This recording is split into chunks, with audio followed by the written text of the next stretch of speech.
Hello everyone and welcome back. We're going to jump into our next match of the evening. It's going to be a PvT between Mill.Adellscott and FXOBratOK. Let's jump right on in.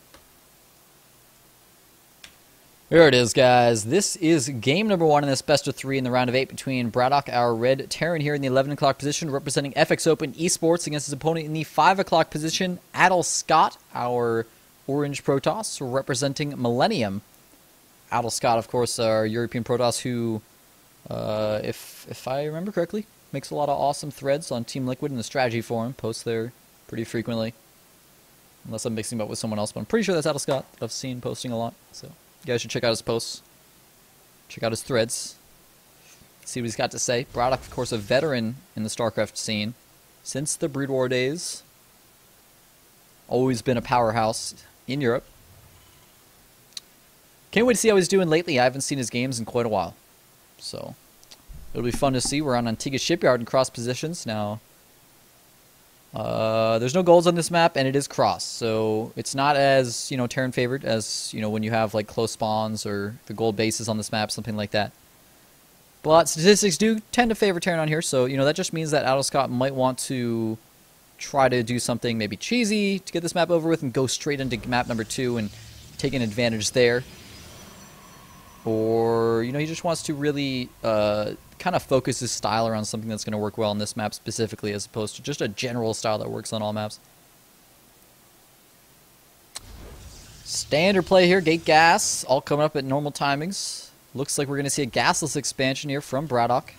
And he does drop the second depot before command center, so, this is very common in TVP. Sometimes, similar to what we see in TVZ, players will go command center before second depot, just to really get that command center as soon as possible. But this method of dropping the depot is really smart because, yeah, your economy might not be as sick, but you actually prevent any scouting information. The probe will get there and then just be really sad because it can't even get into your base to see if you have gas or not.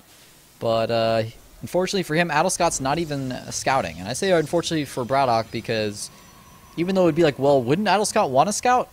Well, if you get to the Terran base and there's nothing to scout, then, it's not great for you. You just miss mining time for nothing, or except for finding out what base they're at, since it's not forced cross, I don't think, here. Unless that was just a wrong hosting yesterday. But it just means that FXOBratOK could have theoretically got his command center up earlier, but he didn't know that. It's just a safer play to block off with the second depot and prevent any potential scouting. He doesn't know that Mill.Adellscott's not going to scout. And in fact, he's going to go scout just to kind of find out where his opponent is. Clearly not trying to find out the tech with this late of a scout. Not hoping to get into the base. Just trying to figure out what spawn his opponent's at. No second gas and not a high amount of chrono. Basically tells FXOBratOK with this scouting SCV right now, alright, you're going 1 gate expand. No ifs, ands, or buts about it. You're going 1 gate expand, and I fully expect that. I'm sure that's what he's thinking, so you should feel pretty confident with this play here. Doesn't mean he doesn't want to drop down a bunker. Dealing with early Zealot Stalker pressure can be pretty annoying if you don't get that bunker up in time. So he's still going to want to do that.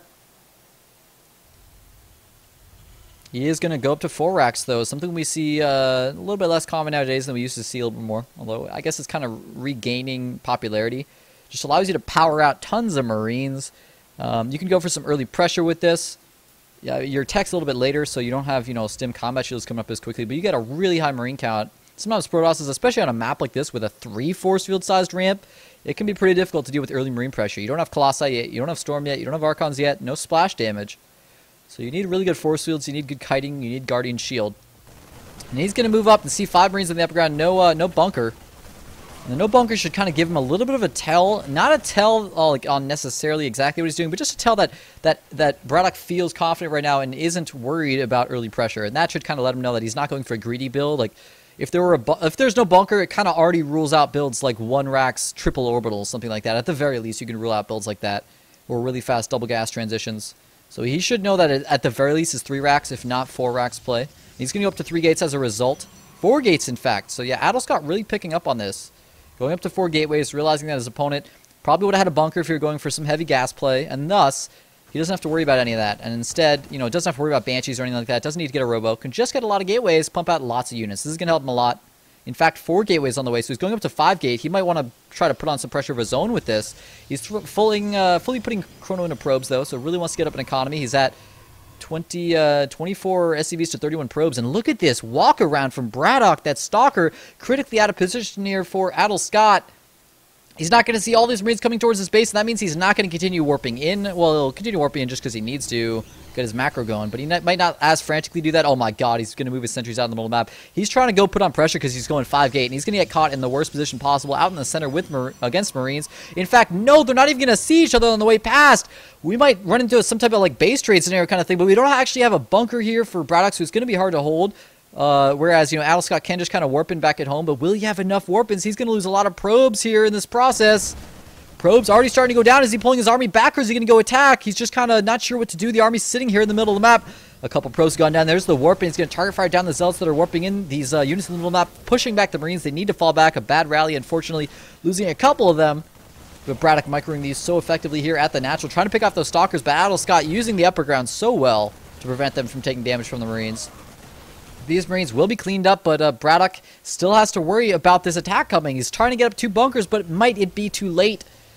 He saw that army in the middle of the map, but oh, the pylon's getting put up. If Addlescott waits for another warp in, waits for that pylon, it's definitely going to be too late. The 2 bunkers will be complete.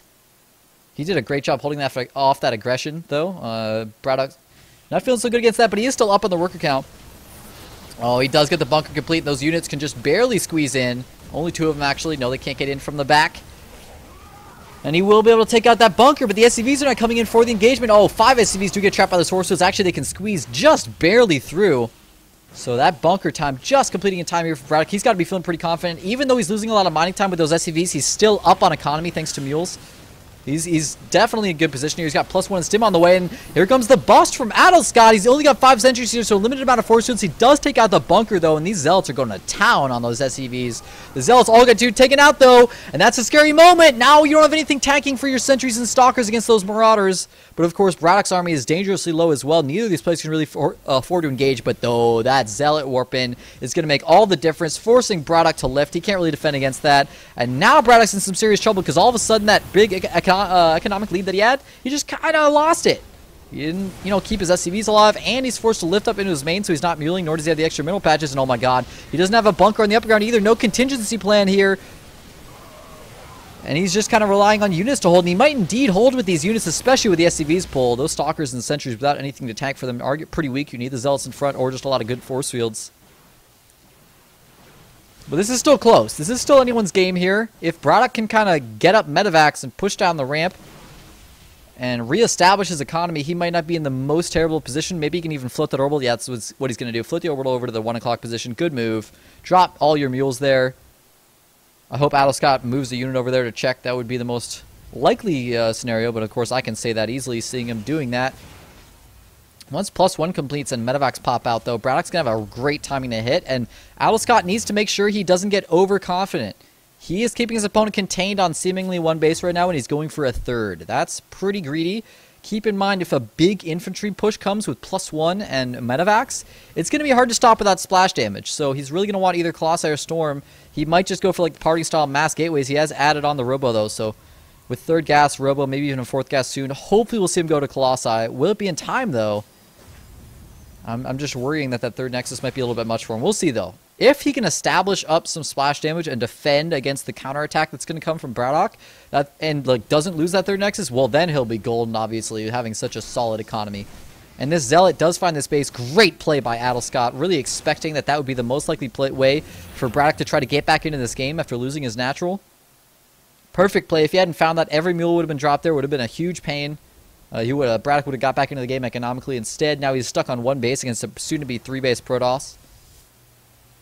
Still, he does have a pretty big timing window available to him right now. He might want to wait for Combat Shield. I'm not sure if first 2 medevacs are about to pop out, though. He might just go right away when he gets those.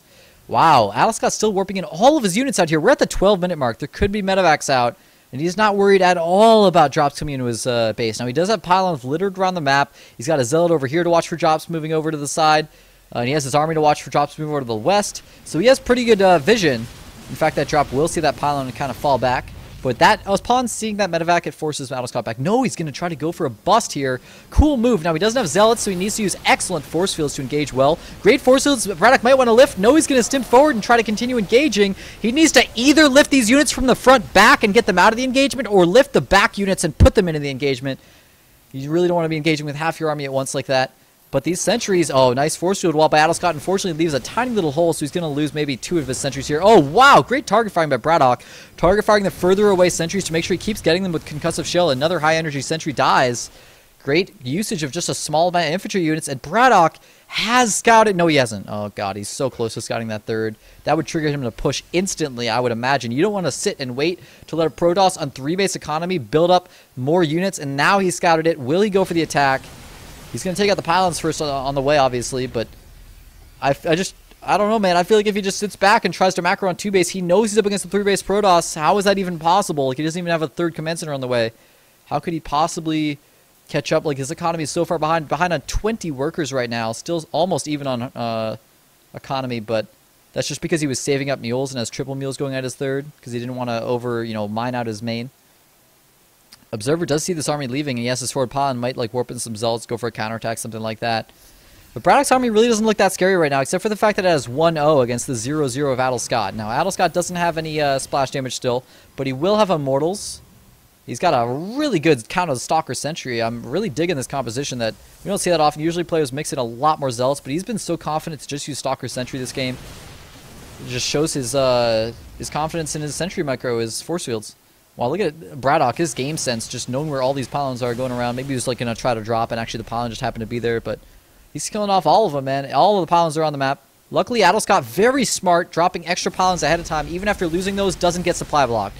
That is a sign of a good player right there, when you lose a bunch of pylons and still aren't supply blocked. But oh, tons of force fields going down. But it looks like BratOK splitting so well, just avoiding those force fields, avoiding the zealots. And the +1 is really helping him out here against this force of almost entirely stalkers. This stalker force, I mean, it does a lot of DPS, but it also dies so quickly to marauders. Oh no, and this is exactly what I was talking about with maybe Addlescott getting a little bit too greedy going for that third base and not getting any splash damage. Using almost entirely stalker composition does make you a little bit vulnerable against the marauders, but look how low the medevac energy is here. So BratOK is kind of losing steam with this attack. Oh no, Addlescott leaves the game. And that's a 1-0, not even a GG called out. Oh man, that's a shame, guys. Essentially, like, I mean, it was what I was talking about while we were building up to it. You can't get greedy. The Terran's still on 1 base.